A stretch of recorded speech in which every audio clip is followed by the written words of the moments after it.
Hey everyone, welcome to Morethanmeetstheseguys. This podcast is a journey through Transformers from the beginning of the animated series with two old friends coming at it from different perspectives. Together, we will go episode by episode with the occasional extra to look at how the show holds up or if it's a trap of nostalgia. We'll be looking at all things involved in the episode, whether there were real world factors that crept into the writing or if the episode was typical afternoon cartoon fodder.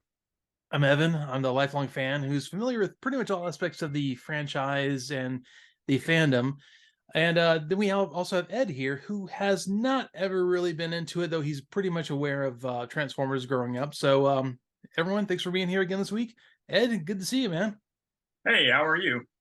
Not bad. I don't know how else to Glad put it. to I'm here. glad to hear it. Glad to hear Yeah, it. definitely. I wanted to update everyone on my PC because last week I told the tale of my PC baking itself to death. So I did rebuild the thing, and it's very cool. I went all new, but this thing I have now has like a bazillion like lights on it. Like there's little neon lights, so my office looks like a rave. Like I had to tone it down. I didn't want because we do a video feed also, and I didn't really want strobe lights hitting my face while we're recording. Although maybe that would be pretty cool. I don't know. But I'm also a big fan. In addition to this thing running well and not being an 11-year-old PC that was built on cheap then, I'm very happy to have my ad block software back. That was the big thing. I was very Yeah. irritated with my ad block software being gone. So, more importantly, though, Yes. last night I watched the movie Glass Onion. Have you seen this? Have you Oh, seen this movie? yeah, I really liked it, man. So did I. I thought it was fantastic. But which, yeah, I'm glad you've seen it. It's kind of an anomaly for me because I don't really get to watch a whole lot of new movies. Um, but but the thing is like if you don't know, Glass Onion is a sequel to Knives Out. But the thing is that I haven't seen Knives Out, Also which good, is but which yeah. I hear is very good. I just haven't seen it, and it's one of those things that once Glass Onion came out on Netflix, everywhere pulled Knives Out. So I felt like it was on every service. Like Hmm. you could go to any service and it was just there. But like the second that the sequel comes out, they pull it. So now you got to pay to rent it or you got to pay to buy it or whatever. And I was like, well, I haven't seen it. I don't know if I'm gonna. And it's not on sale anywhere. If it was like like $5 on iTunes, I'm like, yeah, I'll take the risk on this. But it wasn't. So I was like, well, I'll just go ahead and watch. I'll just go ahead and watch Glass Onion and see how I like this. And mostly, I went ahead and watched it because one of my favorite podcasts was covering it, and I did not want it to be spoiled. So I was like, well, I'm just going to go ahead and get in front of these dudes so that I can listen to this podcast and not throw off Yeah. my podcast rotation. But but the thing is that but this isn't the first time that I've done this whole thing where I've watched a sequel before the original, and which I think is normally I think it's a bad thing, but I'm infamous for it. Apparently, I've done it many times before. Like when I was a kid, I saw Superman 2 before I saw Superman. I think I did the same thing though, which I honestly, I think pretty much everyone can agree that Superman 2 is the superior of the two of them, actually. Well, It absolutely is. And but the thing is I think because we're about the same age, so yeah. that wasn't the time that movie came out like in theater before like rampant like movie renting was a thing. And so I was like, well, I'm like, however old I was when Superman 2 came out, I'm like, oh man, I like Superman. So dad, let's go see Superman. So we saw that 2. But yeah, when I saw Superman 1 finally, I was like, this is disappointing. Like there's no supervillains or it's just Lex Luthor. And this is, just, man, I don't know, man. Um, yeah, It was wasn't all one of that those great. things. Well, I mean, the first one's just really big because they didn't know how they're going to pull off the flying and make it look good. So, I Mm. mean, you know, I think it's why a lot of us grew up with Christopher Reeve as a Superman in our eyes. So it's Yeah, really no, hard. no, Yeah. he was a good Superman. He was a great Superman. But I've never seen Tron, but Oh, I've seen really? yeah, I've never seen it to this day. I still haven't seen it, but That I've was seen like Tron. a phenomenon. I've seen Tron Legacy. It's I got like randomly caught it at IMAX when I was on vacation once because it seemed cool. And I was like, well, I mean, it's this will be fun or whatever. And like I thought it was great. Essentially, I basically just watched what was a 2-hour Daft Punk music video that aesthetically is like the blueprint for the modern synthwave scene. Yeah. Which I am a huge fan of, and I like that. And so I can't really hate on it, and it's not great, Yeah. but it was a lot of fun. I liked it. I thought it was fun. I own it, but I don't own Tron. So I'll tell you, man. If you ever get, have you seen Tron at this point? No, I still to this day have not seen Tron. It is very set in the early to mid 80s. I mean, really, the technology when it was made, I mean, it was very, very ahead of its time as far as technology and filming goes. It is kind of, it's taking a big, progressively huge step back in how the things are filmed and how it looks. And then when you watch it, let's put it this way: go back and watch how they did it, because it was so difficult to make that movie. You can really appreciate it. So, I mean, honestly, I thought it was great. It was a very much a movie of the times. Very much a movie of like Space Invaders was a big, and that's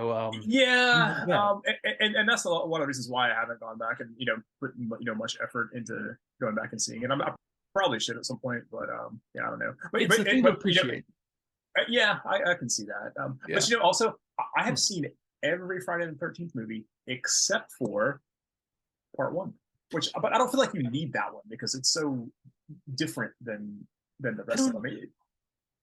I'll tell you though, I know I'd seen them all for years ago. My brother was a huge horror fan, and so I watched part of all of them, but I never really watched the first one. So I went back. Actually, I watched it. I don't know, maybe a couple years ago with my wife, and I like it. It's a very different movie. It's not what you want out of those, because when in your mind you're like, oh, I want to see the dude in the hockey mask go around and kill people with saw blades and machetes and sleeping bags and stuff, and it's not that at all. It's it's a different kind of thing. I mean, I like it's kind of how the sausage is made. I want to see it. Sometimes you want to see, sometimes this one I liked it for that reason. So I like it.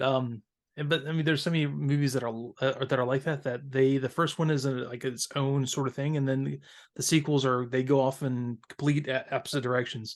Yeah.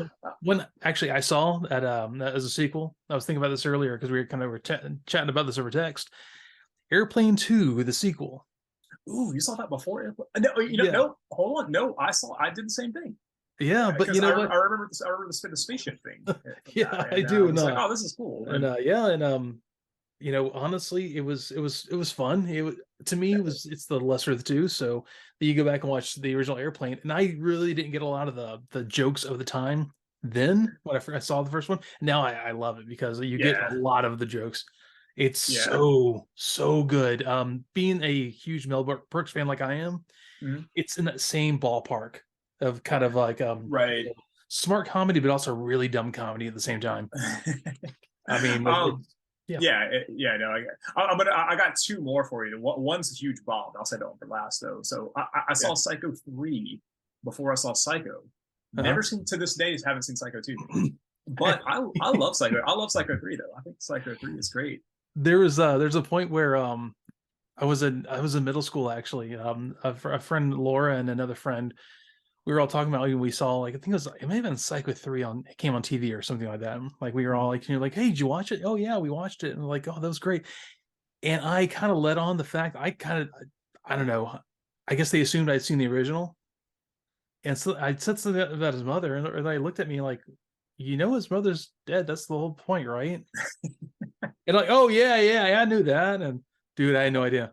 You spoiled yourself. You got yourself spoiled. And I love the original one now. Just so do I. That's a great movie. And I still like 3. It's fun. It's not. It's not 1, but it's fine. But here's the bombshell. Here's the huge bombshell. You got to hurt me, aren't you? Yeah, I am. I saw Ghostbusters 2 years before I saw Ghostbusters, and on top, and I was probably 30 when I saw Ghostbusters. We had a discussion about this years ago. We did, yeah. And it's nuts though. It was a case where I lived with my dad when it came out, and he wouldn't let me see it because it had bad words in it. But when I came to visit my mom, they had a VCR and they had already rented it, and nobody wanted to rent it again because at that time, renting movies that was like a treat. In Yeah, the 80s, it's like it was like $5 a rental for a night. right, yeah, and you went, and you got like one or two, and you had those for like, and then you went back like 2 weeks later, or we did anyway. So I mean, we were poor, but yeah. But see, when 2 came out, it was on HBO constantly. Yeah, like you almost couldn't not watch it. And so years later, I just sort of forgotten about Ghostbusters 1. I was like, I've just never seen it. And then at some point around 2009, it was like that Ghostbusters renaissance kind of started, and everybody was getting into it, talking about how great it was. And but I like Ghostbusters fine now, but I wonder how much more I would have liked it if I had seen it when you're supposed to see it, because I was the prime age for that movie. You were, and I was too. Right. And well, I was going to say to you, I will remember this this conversation. You used to be very notoriously, well, if everyone likes it, I'm not going to watch it. Yeah, and guess what you were with Ghostbusters? You're like, yeah, everyone tells me how good it is, so I'm probably not ever going to watch it now. Well, because I mean, well, in my defense, a lot of times when people would just sit there and go like, and tell you how good something is and how it's like the best, it's so good, and then in your mind you built up this expectation, and that you're it's nothing can match that. It's like you watch it and you're just gonna be like, I don't know, man. But yeah, I'll kind of I've mellowed out a little bit on that, but I'll still defend that position, because it's very annoying when you say like, oh, I've never seen like Mandy or whatever, or I don't know, this is a big movie that I feel like I should have seen. I hear it. We talked about that on the horror one. I know it. I hear it's great. But yeah, I mean, it's like when you say that, oh yeah, I've never seen X, movie X or whatever, and people just blow up. Oh my god, you've never seen this? Oh my god, and that's very annoying. Don't do that to me. I don't like that. Dude, what's wrong with you? Yeah, exactly. Like, you never listen to Megadeth's Rest in Peace? Oh my god! Like, I can't believe it. So yeah, I liked that a lot when I was 16. I never liked it. I never liked it at all. But I don't want to start a heavy metal war. You're arguing about that. Oh, man, that was smooth. Yeah, you like that? You drew me right in too. Yep. Yeah, man. Man, okay, let's do this. Heavy metal war. Yep. I love the title already, man. I'm into it. This is another Donald Glut episode. We've covered him in the past, so I'm not even gonna mention his name again. We're done talking about the credits in this one. All right, well, let's get into it. First of all, I gotta say the humans getting into green energy, but it is a green energy. I don't know how stable it is. So they're gonna start tapping the Earth's magnetic field, which I don't think is very good because it tends to fluctuate a lot, and that's probably not the most stable. I mean, there's this big, glowing gas furnace in space that we orbit. I mean, that's one they could use. That's I like that one. Yeah, there's there's the thermo. Basically, there's so many. I'm not going to go into the kinds of power they could go. There are so many kinds of things that they do besides the Earth's magnetic field. I don't know how they're harnessing this, but it looks like it's Sparkplug's old construction crew. They're building it probably is. They're the best. Yeah, but yeah, we're back to green energy. So I like these guys. There's one guy on the construction crew that looks like Magnum PI. I like that. I like that guy. So yeah, they're getting this going, and comes some lime green and purple dudes rolling up. I didn't order any more equipment. Come on, this guy, this foreman here. This guy's cool. He looks like a foreman should look. Also, by the way, he does. Exactly. The Constructicons here, they're strong, independent construction workers. They don't need no man, because they tell them no one drives us. Those humans are driving us. These guys are funny. So oh my god, it gets gold. It is so good. So they start to steal the power converter. Straight up, all of the equipment, that the energy gathering. They're just loading it up. So we've got like a steam shovel. We've got like a cement mixer. We've got a crane. We've got a dump truck. Those guys back there. Those guys back. Yep, I see them back there on your shelf. That's kind of cool. I'll cover that. I'll cover that at the end, though. Oh yeah, It's got to come up. But so yeah, the foreman. Here comes the foreman again, though, because they're sealing this stuff. He's mad. And he says to call the police. They're in the middle of the desert again, and he wants to call the police. But see, so this foreman, though, he's a big fat guy. He looks like you said, he looks like a foreman should look. This fat guy. His name's probably like Sal or Luca, something like that. Probably Maybe, Sal. Yeah, I could see Sal. Yeah, Sal. Yeah, but see, once he retires from here, he's gonna go open up a hoagie shop where you have to take a number. And he's got some really good sauce that goes on these sandwiches. Oh, it's like Phillies? Kind of like Philly. Yeah, and they probably have tasty cakes there and like some weird soda on draft that you can only get from this place. Like you've never heard of. I'm a fan already. So yeah, so am I. I know I'm real hungry. I haven't eaten dinner yet, and I'm real hungry. I really want a delicious sandwich, preferably prepared by an Italian gentleman. Yeah. So they steal the equipment. They start firing on these guys, man, just like laying waste to the humans and Sal's crew, and they just take off. But see, what's funny? One of the construction workers, one of Sal's boys, he decides to be a hero, and he hops on a bulldozer and just drives it full throttle into the bulldozer Constructicon, and it just blows up like an 80s cop car. Yeah, I mean, to be fair, Eddie didn't know. It was his first day on the job. He just got hired on. He was Sal's nephew's friend. So first day, he didn't know. He makes probably pretty good spaghetti, though. I think he's probably got a spaghetti recipe. And this is getting real dangerous. I know. Hey guys, we're gonna take a break and eat some dinner. We'll be back. Probably makes great calzones. No. Yeah. All right. Yeah. Pause. We gotta eat. Oh my god. So the lead Constructicon, I guess it's the lead Constructicon. Scrapper. I can't tell he's got some part. He picks Sal up and he yells at him, tells him to kill him, and it throws him back at the rest of the guys. They catch him. They catch him like a stage dive. It's a stage dive. It is. They caught him. They catch him. It's like one of those trust falls. Like, oh, we got you, buddy. it's like they're cheerleaders or something. Like they. Oh man, this was really cool. I did this. So yeah, I mean they take off with the equipment. And first of all, I got to tell you, this episode, more than any so far, has been really big on the villain theme and the hero theme. Villain theme, hero. That kind of like it's done on a almost like a little Casio keyboard. Right. Yeah. Little leitmotif, I believe that's called. Yeah. Well, it's like just like minor chords. It's very dark, and you just tell it's something bad's happening. So I have a big problem right here. They show up to Megatron, and they are so loyal to Megatron. They are he's the most loyal troops he has. The Constructicons were supposedly built within the caverns that the Decepticons are currently in. But like this show does really badly, since they have a lot of different writers, you're going to find out in season 2, they were on Cybertron the entire time too. So I don't know why he said they built them there. Yeah. So we'll find out later. How did they get here then? When Cybertron was in Earth orbit, did they just like? Yeah, they jumped real hard.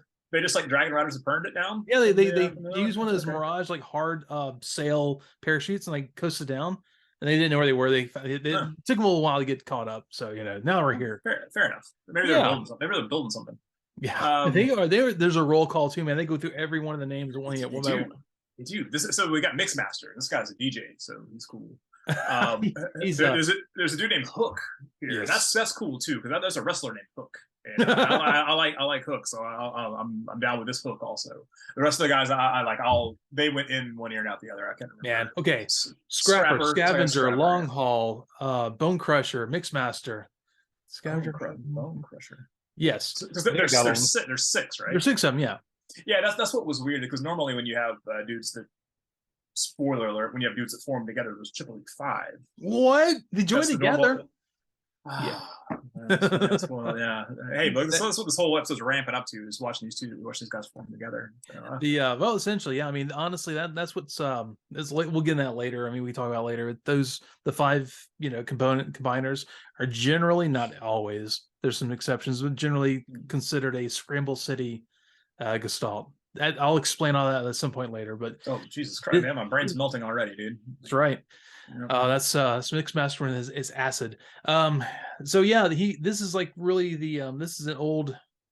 I don't know. I have to see what line this comes from. If it's Diaclone, I don't think it is, but anyways, yeah. So there was this is an old combiner that they repurposed for Transformers. So and the old combiner was different colors. This is all lime green. So anyways, so that's the team of the Constructicons. So we're starting to get some more of these little, like, I don't know, almost I'd say tribalism, but the different teams within the different factions. So you have the Dinobots. They kind of, they're on the Autobot side, but they're kind of doing their own thing too. The Constructicons have their own kind of thing going on, but they're also part of the Decepticons, but they're also real loyal. So anyways, sorry, took the long way around the bend there. No, yeah. So Megatron decides he's going to attack Optimus Prime in the honor. He's gonna his 1 weak point, right in the honor, sense of honor. He's gonna attack that. So yeah, he concocts some plan here and has the Constructicons like that. These guys just hop right into the, like, they don't even have like a training week or anything like that, or orientation. They're just working right out of the gate. They're solid. That's unheard of. Like I don't like 2 weeks minimum training. They didn't even have to go into have a whole episode where they almost defied the Megatron. They just run. Hey, yeah, we're good. We're your little troops. Yeah, they're right there. Obviously Megatron did it better than Optimus Prime did. So they didn't. They did, because the Dinobots turned on him twice. Yeah, no tiny brains there. No, yeah. Megatron's real good at building new dudes or finding new dudes, however it turns out. So yeah. Megatron flies over to the Ark to parley with Optimus Prime. He's calling the rights of parley here, and so Bumblebee comes out of nowhere, and he's just like, "Nah, I'm taking this guy out." Bumblebee comes out and shoots at him, but then he shoots like water or something out of her, like a fire extinguisher out of his hands, and encases Megatron in like a spear of something or another. But then we cut back to him, and he's no longer Bumblebee. Now he's Cliffjumper for the rest of the episode. By the way, I hate to interrupt you here on people on the video. So I going through my storage and finding weird things that I had collected over the years. Man, I'm loving this Megatron bobblehead. Oh, that's cool. Yeah, it's pretty heavy duty. It's not like it's like resin or something. So, anyways, sorry. Back to this. I just thought it was a good time to bring it because I look at it on my desk, bobbling its head. So yeah, they all kind of take shots at him. They're just like laying out, and Megatron's dipping, diving, and he's rolling into the air, man. He's like he was like breakdancing in the air. He was doing some windmills or something in the air. I like that. It wasn't even close. It was bad. Yeah. Like, God, either he doesn't fly this good usually, or they're just bad shots today. Like I think it's both, man. Like but then Wheeljack comes out. He's got a new weapon, despite canonically having what we've discovered is the strongest weapon on the Autobot side here. And he brings out what is this thing called? The shock blast cannon. The shock blast cannon. This is just a piece of trash. It doesn't do anything. Yeah, it blows him in his face. He made the worst weapon. He is the mad scientist of the Autobots. He just goes on like, I'm gonna make this new weapon. I haven't even tested it yet, so I'm gonna fire it. Oh, blew up in my face. So as a Warhammer dude, there's like an axiom in Warhammer where if you buy a new unit and you paint a new like model for your army, like the first game that you played with that model is going to die before it does absolutely anything, and that's exactly what Wheeljack did here. He had new model syndrome, and he just came out and blew himself right out. So that was it was just honestly, it's kind of funny because usually with Transformers stuff, the first time something shows up, it kicks everyone's butt. We're gonna get to that. Oh yeah, we are. We're gonna get to that. So they parlay here, and I guess Megatron challenges OP to a duel. Yeah, man. Basically like saying, hey, you have to follow Cybertron law. I know you will, because you have honor. Cybertron law, yeah, man. So he challenges him to what's basically in wrestling is a loser leave town match. Yeah, it's a cage match. He's got to leave Memphis if he loses here. So, brother, let me tell you. Oh man. So by the way, I gotta tell you, we forgot something right before this. one of the stars of the season 1 episodes, Ironhide CRT goes off. It's like a proximity alert or whatever. He just starts going crazy. He's like, well, what's happening with my chest? It did. I totally forgot about that. That was pretty cool. I felt very remiss if I didn't bring that up. So this is a one-on-one battle with Cybertron. This sounds familiar. I feel like we've been here before. It wasn't one of the Ultimate Doom. I think they did something similar to this, and it was a little rehashed. Just a bit. But it's cool. But this time, it felt like a bigger deal for some reason, because they were like, it was like you're bound by Cybertron law, and like it seemed like everybody made a big deal out of that. They made a big deal out of it before, but it seemed a little more grave this time, I guess, was the whole thing. So but yeah, Megatron goes back to his headquarters, and he's taking chips out of everybody, and it was like increasing his strength. He's like overclocking power basically the power chips. Yeah, he's just he's unlocking cores in a CPU. He's essentially taking everyone's like a special ability. He's going through like, all right, I'm gonna need your cluster bomb, Starscream. Ryu, I'm gonna need your Hadouken. Everyone, he goes. Yeah, that was weird, because it was like, I feel like the cluster bombs were like physical things that Starscream has, but then Megatron has them too. It was kind of a little sus here, but it was all right. But the best part about this all is Starscream gets all rules lawyery. Well, you can't cheat. I haven't any of this. He did. What are you talking about? Well, if they catch me. What Optimus Prime doesn't know won't hurt me. Look, I got to give to Starscream. Every shot you don't take is a miss. Yeah, man. I'm gonna leave it there. All right, fair enough. Yeah. But then, so we cut to the Contracticons, and like Mixmasters made some cement that like melts rocks. It's like lava. Yeah, Mixmaster. Okay, so the Constructicons are funny because they're all basically geniuses. Except later when their change, they become an idiot as one. But as a one, they're all geniuses. Mixmaster is a chemistry genius. That's what he'll start spitting out. The like the compound. He was the compound. H2O2. He'll start spitting out things like that. And so it's kind of important to realize that he's doing this sort of thing. But they're also like they're master architects. They're like the best construction crew you could have. But anyway, so yeah, I gotta say, there's this great line right before they get to here. Megatron, I'm not concerned with the technicalities. Only victory interests me. I mean, he may as well do twirl in the mustache. It's great. Dude, he's such a bad guy. Even his helmet looks like a Nazi helmet. It's got like a German helmet on. It really does. Yeah. So what happens? Yeah. Oh, Optimus Prime yells at everybody to transform. He's like, "All right, everybody transform." And then, like literally 2 seconds later, they get to where they're going, and he yells at them to transform again. I got 2 Optimus Prime transform things like right in a row. This is great. I like to hope that they just did a time montage, like move, and they chopped all like the hours of driving to neutral ground, but probably not. They probably just drove on this rock. And I love Starscream drops this hint about Teletran 1 being able to detect the cheat. This kind of seems important. And like Chip, Chip shows back up. There's this little thing going on inside the base before they leave. Chip suddenly shows back up. Spike seems awfully suspicious that the Decepticons could be. Wait, hold on a second. Deceptive. I mean, they're called Decepticons, guys. So there's this great thing. They get to the area, and they show up in this little ring, and they're all the Autobots and Decepticons are sitting on the edges.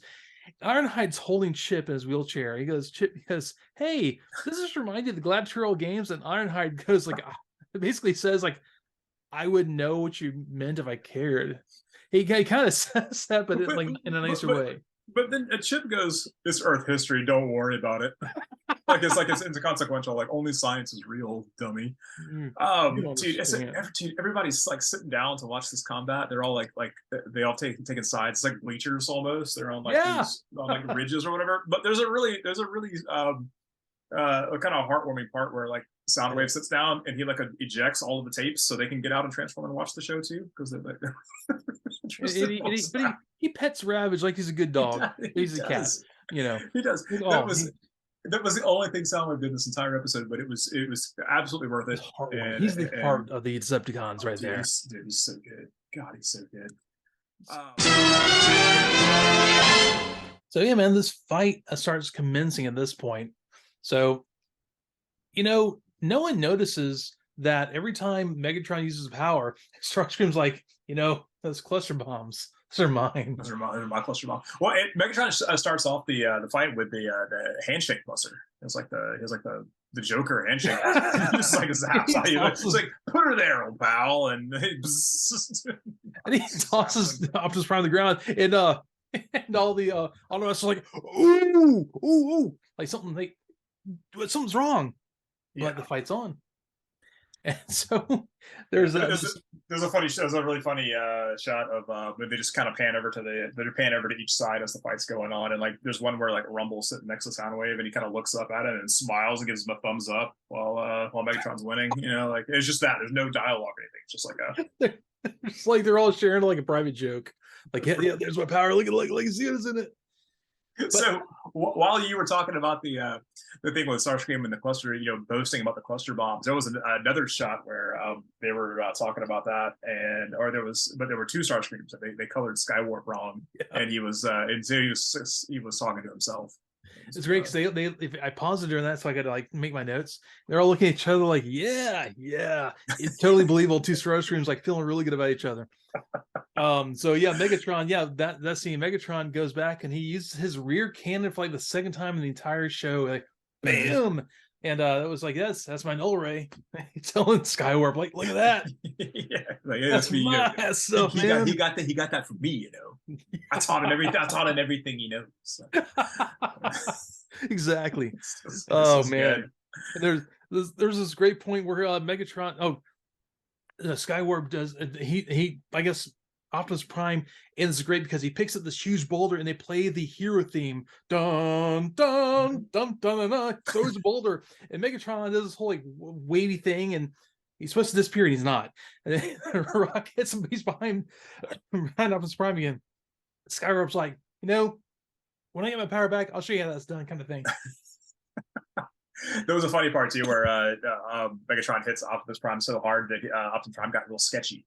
He got weird black lines scribbled on the outside of his outlines. That was pretty cool. He beat the color out of him.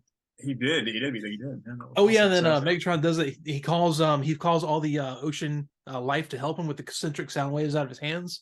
I was about to say, so the steam shovel guy from the Constructicons, he can broadcast the circles from the shovel. Yeah, it's pretty cool. The Constructicons are good characters. I'm glad they stick around for basically the entire show. What's that guy's name? What's that guy's? The steam shovel. That's Scavenger, or whatever that thing's fried. I think that's what that's called. I don't know, man. I don't work in construction, so. The big backhoe is Scrapper. The dump truck's Long Haul. Of course, the mixer is Mixmaster. The crane, the hook crane is aptly named Hook. Yeah. And Bone Crusher is the bulldozer. Anyways, back to the show. Yeah. So the whole Optimus Prime and Megatron fight has kind of like a real middle school fight vibe. Oh, where everybody's kind of gathered around. You're like, oh man, so are going to fight in the parking lot. 12 o'clock high. 3 o'clock guy. 3 o'clock. 3 o'clock high. Oh god, that movie's fantastic. Oh, I love the movie. Yeah. Anyways, so they basically. There's this points where Optimus Prime's just like, oh, I'm not quite beat yet, and this Megatron just lays into him over and over, beats the snot out of him. He got beat down. Yeah, it's like almost like Optimus Prime was he was lacking something, and Megatron had a lot more of something else. I don't know. Maybe we'll figure it out as the show goes on. Maybe someone else will tell us what happened. This whole scene of him getting beat like this, it really kind of reminded me of like Chronicles of Narnia, whenever they kill Aslan. Spoiler alert. Oh God, he Um, dies. Does he come back though? Yeah, he comes back. Yeah, he's totally not Jesus or anything, and 3 days that's later? that's a lot of the vibe I got from Optimus Prime Oh, there. no. Yes, Optimus Prime's real beat. So they decide he's wants everybody transform and roll out, and but there's a little tiny semi truck. This guy Puffer, comes up and he's like, I got you. Optimus Prime, let me pull your trailer. I'm your biggest fan. Let me let me carry the cross for you here. So please let me carry your burden. Dude. Yeah. Oh my God, this Sam Gamgee's coming up here. He's going to carry the ring for Mr. Frodo. Oh my God. Oh God. If the same way as Gamgee is this bad, I would have given up on that. Yeah, like way into the like second movie. I'm like, no, I don't care if they're walking more. I don't really care. Oh, and they're walking. The Steam Shovel guy's voice, though, he sounds like a good guy. And it's really weird. He sounds like a good guy. He sounds like a goofy good guy. And it doesn't match the character at all. He doesn't seem like a bad guy in the least bit. It's very weird. The Constructicons, I always kind of feel like they are only evil, quote unquote evil, because real evil isn't quite all evil, in my opinion, because they kind of have a vision of how things should be. Man, don't be yawning on me. I see you over there. My bad. Oh, been a long day. Been a long day. No, you're right. They're bad guys, and just the fact that they just happen to be on the bad guy's side. I don't or think maybe they're the bad good guys. dudes. Or Those are your point of view. Yeah, maybe they are. But so they get to where they are underneath Teletran 1. They've tunneled underneath the Autobot base, because we all know the Autobot base is either easy to get to from underneath or the walls, or from the top of the volcano, but sometimes not, depending how the volcano is. It might be erupting. We don't know. Or you can just walk. You can just walk into the giant hallway. That's an open air hallway. The garage door is always open.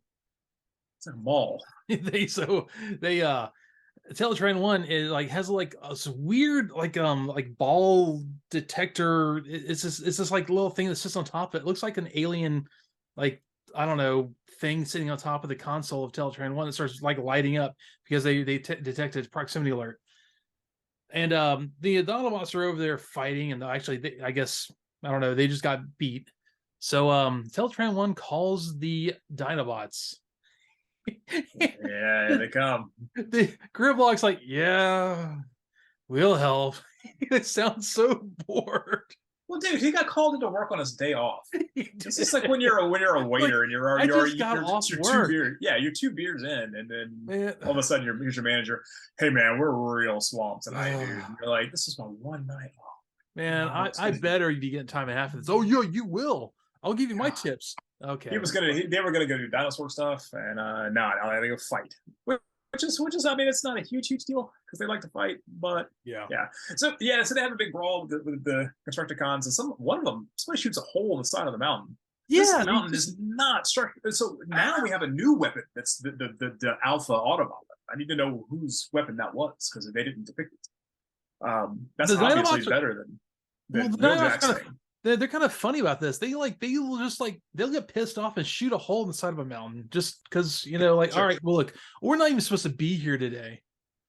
I mean, he basically is pulling a Dante. He just gets raging and shoots a hole in the side of the mountain. So the Constructicons leave, and they're shooting these huge purple lasers at not even hitting anything. I don't understand what that was all about. It's like they were shooting the side of the mountain. They couldn't shoot anything. They were panicked. They were panic shooting. But oh Lord, here we go. Oh yeah, here we go, brother. They're ramping up to the weight in this entire episode. These 6 dudes transform in 2 stages. They turn them back into construction workers or construction vehicles, and then, oh my God, and then they form together. Oh God, this is gonna knock everything off my shelf here. That thing is as fragile as my back, and it's gonna fall into a million pieces. This one is not. The original one was. Oh, audio feed only, folks. Evan just picked up a giant Devastator. Okay, I'm gonna put him down. That's bigger than the original one, right? It is. The original one is pretty. This is this big. Okay. So that's one that came out during the Combiner Wars. But anyways, man, cool. It's cool. Yeah, I think it's super. Yeah, anytime robots form together, it's super cool. That's infinitely become cooler. Exactly. So we have this whole thing happen, and like now we understand the whole point of this entire episode, why we had to rehash a plot point, because we got to sell this new 6 robots formed together into one robot. This is so cool. But then, so he introduces himself, says, "I'm Devastator." Can't. Oh, you're just gonna get devastated. You can't. That's my name. That's what I do. Yeah. Nobody can stand against him. But then we just cut back to the Autobots, and the Autobots drive past and like, sorry, you can't help. We're bound by Cybertronian law. Sorry, guys. I could help if I could. I would help. I would be glad to help if I could. They don't let me though. This is like the equivalent of like in The Big Lebowski when Walter couldn't make a sandwich on Saturday when it was Shober Shabbos. It's the Sabbath. I can't do that. Shober Shabbos. I can't roll on the Sabbath. I don't fight on Cybertronian law day, dude. So they just drive past him. Sorry, we're not. Oh my god, this was so funny. Oh my god, sorry, Autobots can't help you with that giant fight with that giant robot. I don't even care about who he is. So they go in there, man, and they're like the Autobots are fighting. They're holding their own and stuff, and they all go in the base, and he gets repaired, and they're like, well, it's funny. These we didn't notice as we were watching it, like it was like Monday Night Football, but this damage he's taken is really significant of what could have happened if all the other Decepticons fought him at the same time. And lo and behold, the ruse is found out. They were like, watching this the entire time. Right, like they didn't see the attacks coming from them or whatever. But now this is like the chess cheating scandal. Like they're like, oh my god, Chip figured it out. Yep. He's the only one that figured it out. Yep. So now they're back in the fight now. Oh yeah. Right? So Optimus Prime's like, oh, now he's like, no, affirmative. No, we can go fight. And it's not Shabbos anymore, so they can go out and fight. So it's the next day, and they bring out a giant dude. Like, who's this giant robot that Autobots have? I mean, anyone with a half brain knew exactly what was going on here. Yeah. But go ahead. Well, I was gonna say, like, apparently, Devastator, because like I said, all 6 of the Constructicons are geniuses in their own right. But when he becomes Devastator, he becomes the Juggernaut because he has nothing defeats the Devastator. Nothing. I want him to go bam, bam, bam, like on my old X-Men game. yeah, nothing can defeat him except for one random laser blast that shoots him, and he falls apart into 6 components, and then he falls into a lava river, and that's the end of him. He didn't do anything. He literally did not. He didn't punch anything. He didn't shoot anything. He didn't devastate anything. He didn't devastate anything. He got devastated. What you got? Absolutely, he did absolutely nothing. This is yeah. I was like, well, can we get a fight? And then I'm like, oh, well, the Autobots have a new toy here. So what are they introducing here? First I was like, oh, is that Skyfighter? Like, but then I was like, oh, I think there's a dude that turns into a city because he was real big. I don't know. Too early. His name. But then adult brain goes, oh, it's a hologram. A hologram, obviously, because Hound's making it. And sure enough, what was it? Hound is over there doing this whole hologram thing. Yeah. But I gotta say, after this point, they kind of realize what's going on, and the Autobots are just like they are out of F's to give about the Decepticons. They just like line up, start shooting them into the magma river, and then they all fall in, and they all die, and that was it. Well, that's the thing. This looked like it was very likely a placeholder for where the series could end if they didn't get renewed. I was gonna ask you about that because they do the whole thing. They all fall into the lava and then they all die, and except for in Megatron's like Gollum from Return of the King, he has the hand and all this, but then he comes back, he pops back up and he's all scarred up, and I'm like, oh, so this is like Terminator. So okay, this is kind of like, I wanted a thumbs up from T2, but that would have been fantastic. A little too early for that. We will return. That would have been really cool. That would have been super cool. Oh man. but then that was it, and that was the end of the episode. And they defeated the Great Devastator, which did not devastate anything. It was kind of I don't know, a letdown. Yeah, it kind of was. Yeah. But yeah, then Optimus Prime says some words about like, I don't know that anything's truly defeated forever, and then Megatron pops back up. But yeah, so man, this is a weird one, and honestly, it's gonna be real hard to rate. So I've been excited for this one since, like I said, anytime that robots form together into a bigger robot, it's automatic, and I like that. I like most anything that has a thing that does that. Even things I don't like that have those, I think that I still think they're pretty cool on one level. Like I'm not a big fan of Power Rangers. My son got into it. Like it's okay, but the Zords are pretty cool. Those are pretty cool. 5 line bots equal 1 giant robot. Yeah, same deal, man. We grew up with I mean, like even Mighty Orbots was cool, and they were the lamest combining robot thing of all time. I love that as one of the best intros of any cartoon. The show wasn't great, but the intro, I don't care what anyone says, great intro. I still get that theme song stuck in my head. Oh yeah, you should. It's great. But I'm going to say this though: the Devastator was one of the very few Transformers that I actually owned when I was a kid. Whoa! And I'm not sure why I had him or how I got it, but I did have it, and it was very cool. It was a very cool toy when I had it. And here's two little stories about me owning that toy. So there was a kid that lived a few houses down from me that was kind of obnoxious, but I hung out with him anyway because there's when you're a kid, there's sometimes you're just like, okay, this guy's my age, and back in the 80s, the neighborhood was the thing. That was like the neighborhood. That was hung out because of the neighborhood, yeah. But this dude mispronounced everything for some reason. And he was smart and all that. But I remember to this day that he was always mispronouncing like everything. And I remember he got a toy of the Blue Thunder helicopter. And man, that's cool though. I don't know who thought it was a good idea to market toys for that movie, because that was absolutely not a movie for children at all. No. And so he got this. He got this thing. He opened it up, and we're looking at it, and it came with a little dude that I guess was supposed to be like what was it? Roy Scheider, I think was in. Yeah, Roy Scheider was the pilot. Yeah. I was like, what's this guy's name? He's like, oh, his name is Astor. I was like, oh, okay, that's silly. And I'm looking at the box, and I was like, no, dude, his name is Astro, which I don't know why he was called Astro, like he was an Astro pilot or something like that. And but he kept calling him Astor, and I'm like, dude, it says Astro right there on the box. But he also insisted the Devastator's name was Devastor. Oh God. Like it was a play on disaster, like disaster. It was like it was a play on that. Man, like, that's what not okay thought. at all. And I could never convince him. I had the box there, and I was like, look, there are more letters in this name. And he, no, man, it's Devastor. And but now that I'm talking to you about this, but the thing is that now that I'm talking to you about this, I'm thinking back that I'm like, maybe that kid was dyslexic, and I've just hated on him for 35 years because I feel like a jerk. Now I know, and now I'm being ableist, and I don't like that. So, but anyway, yeah, but he was still really obnoxious though. On the other hand, he did show me the Thing in Terminator for the first time. So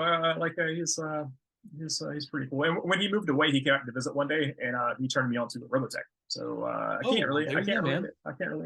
So, but yeah. So but the other thing is that I had a best friend for a couple of years, and I let him borrow Devastator at some point, which is like lesson learned. You don't just tell it out to anybody.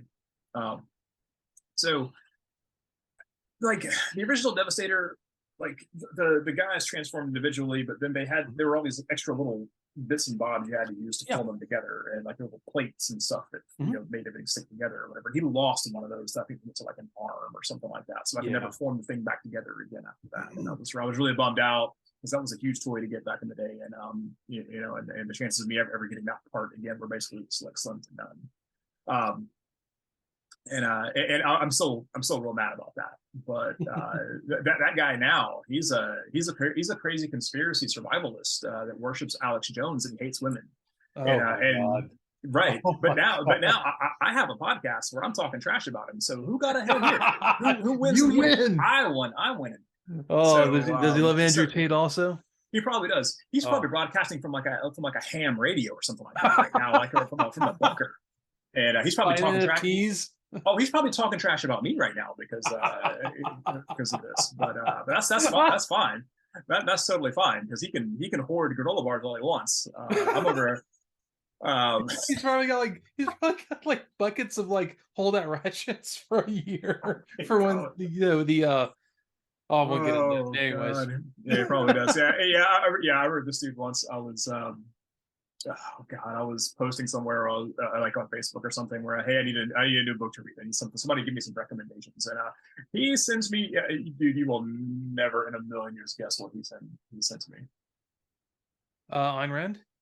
No, I wish it was something you'd go to a store and buy. That would have been a treat. No, he sends me TXT files of the complete works of Ted Kaczynski. Oh, really? Oh yeah. Oh yeah, Oh bro. God. Yeah, so I'm like, I'm just gonna keep reading more Conan books. So you can keep this trash. Honestly, Conan books are you can go buy those. Those are in a bookstore. And those are very very much they are a product of that guy's mind, and they're fantastic. They are. Oh yeah, but they also don't get you put on the FBI watch list, and I like not being on an FBI watch list. So I mean, really, do you want? Okay, well, that's what you want, man. We need to stop this podcast right now because I haven't told you what else we're doing. Oh no, kidding. This episode. Sorry, that long digression there. I'm glad you got a laugh out of that. But I was really anticipating Devastator here, and I was ready to get all hyped for him, and then he finally forms together. And he doesn't do anything. Like he just forms, he gets scared of a hologram, and then he gets shot apart and falls in lava, and that's all he does. And but like we said before, this was supposed to be the final episode of the season. Is that right? Well, I think this was supposed to be the final episode of the season. It's shown out of order, like all the season 1 episodes. Well, the season 2 episodes did the same thing, so that's going to be a whole new can of worms later on. But this really feels like, and it probably is, I'm going my gut feeling like the end of the season 1 and end of the series possibly, because a lot of these shows didn't really make it past like really a mini series, much less for season 1. Right. This Transformers and G.I. Joe and some of the other shows like Masters of the Universe, they were an anomaly. Thundercats, they didn't generally last that many seasons. So to get past season 1 was a big thing. So they wanted to kind of hedge their bets to make sure they had possibly a bookend to the show. So they have that, there's that way to that back door to come back into. Like, they didn't really, but I mean, I thought it was okay. I feel like there was a lot of wasted opportunity here with Devastator. They could have had a big brawl or something, but it just kind of like ended and we fell into some lava. Outside of that, the rest of it was kind of middle of the road. I mean, that big fight with Optimus Prime and Megatron was pretty good. But I mean, like, I don't know. I just kind of felt like that maybe there should have been 2 separate things. Like there should have been like the Devastator thing should have been like an episode on its own, and then the end should have been like another episode on its own. But so that said, I didn't love this, but I didn't think it was awful. Like it wasn't boring by any stretch of the imagination. It was good enough. Kid Brain here. I'm gonna go 3 forming together robots out of 5, like the rare Voltron 2 that nobody knows about. You don't even know about Voltron 2, do you? Do you know about Voltron 2? Yeah, Voltron 2. The 3 robots. The 3 robots. There's 3 of them. There's 3 robots. One has 3 robots. One's the vehicle Voltron, one's the line Voltron. Okay. I was. Come on. Who are you talking to? Look, I just want to make sure. Are you? Hold on. Who are you talking to? Look right here. My bad. Come on, man. he is the lesser of the 3 Voltrons, though. And I'm gonna say I'm gonna throw out an unpopular opinion that I think that vehicle Voltron is right there with you as I'll fist bump you through the screen right there with you. but yeah, I had that toy. I had the giant Matchbox of Vehicle Oh, Voltron when I was a kid, and love yeah, it. it was on clearance at Kmart one time for like $20, and Oh my God. yeah, and yeah, You so it's kill for yeah, that thing. man, it was super cool. I wish I still had it. Adult Brain, I wasn't really into it. So I'm gonna go two Sal's Italian hoagies, but with Mm. extra of the special red sauce they give out. Mm. So, because that was like Devastator. You know, they had Devastator forming together. Yeah. Because the special red sauce is real good, and Devastator's also real good. So yeah, that's where I am with that one. How about you? Oh, yeah. So, like I said, this was something I remember when I was younger and this episode came on. I was like, "Oh wow, it looks like it's ending." I was watching, the show out of order on reruns, and my brother's like, "Yeah, that you've seen this before," and I didn't remember seeing it because obviously I'd probably watched these over and over again in reruns. I was kind of confused because it seemed like the show was ending right there, but obviously it didn't. And I liked it. I will tell you that honestly, Devastator is in there for the long haul. No pun intended with the combiner part, but he's this is kind of a lackluster episode for him to start on in because a lot of the times when there's a new character, they're like the most powerful they'll ever be in the entire series for this one episode, and then they become one of the rank and file troops. So it's also kind of established that the Dinobots and the Constructicons were kind of they're at odds. Teams. They kind of like they were the de facto. This is who goes against this person. Yeah, Or this team they versus were this like team. the Yeah, foils they to were each the other, kind I of that guess, way. right? Which is one of the reasons I know this isn't a popular opinion in Transformers fans. I don't like the idea. Like later on, like more recent things, they've made a Dinobots a combiner, and I hate that because I think the whole point of them is that the fact that they were that good, they didn't have to be a combiner to be that good. Okay. Anyways, digress from all of that. I just it was a reused plot. There's some great scenes in this episode. It was kind of cool. Nothing wrong with it. It's by far not the worst thing that you will see. That'll come in season 2. I feel like I've pretty come to this a lot. I'm just gonna give this 3 power discs that use the Earth's magnetic field for energy out of 5 because it's okay. It's entertaining. There's a lot of fun things from it that happened, and honestly, the Dinobots and the Constructicons save what would have been a kind of crappy episode.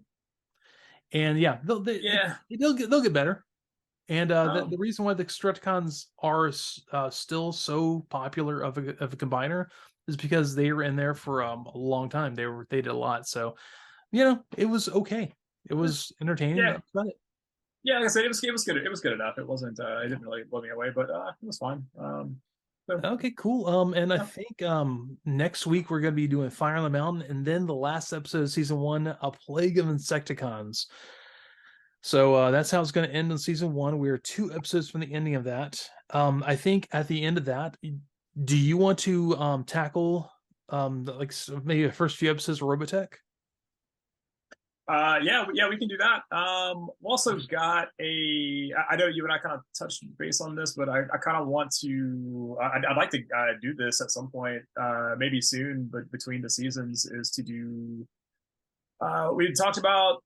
I don't want to say who yet, but we talked to another podcast about doing a crossover episode. Yeah. Of and doing the first Michael Bay movie, because those dudes hate those dudes use that as their sort of their litmus test of what's good and what's bad. Better than worse. Like, I will say this as a Transformers fan, I love and hate that movie because it is fun to watch. It's a bad movie, but it's fun to watch. Fair enough. I haven't seen it in ages, so I mean, it might be fun to knock that out too. So yeah. But yeah, no, we can definitely do some Robotech in the interim. Yeah, I feel good about that. Yeah, I definitely want to like give us a little buffer between season 1 and season 2, kind of clean the palette. Yeah, if that's okay. Absolutely. Everyone listening, please stay around. We want you to be here. We love you. Yeah, absolutely. Yeah, let us know.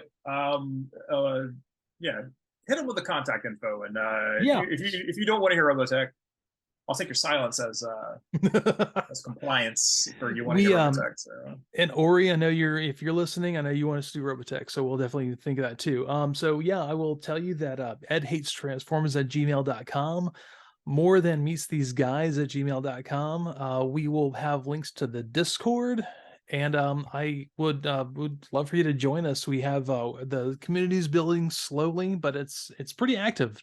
We laugh about a lot of things. I'll put any sort of resource material from the episodes in the Discord. So if you want to see things we find, I will look for show Bible notes, things like that kind of explains what they did and how they did it. And we would be glad to have you there.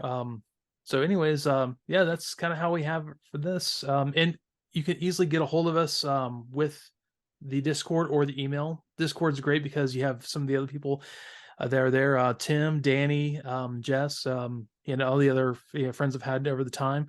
And also Jamal just joined us, which is cool. One of your people. Friend of the show, Jamal. Yes. Friend of the show, Jamal. Friend of the show, Jamal. Yes. Not just any Jamal. Friend of the show, Jamal. Friend of the show, Jamal. Yeah. Yeah. Yeah. So everyone, thanks for joining us again, and we will see you next week. Oh, I gotta have a quote.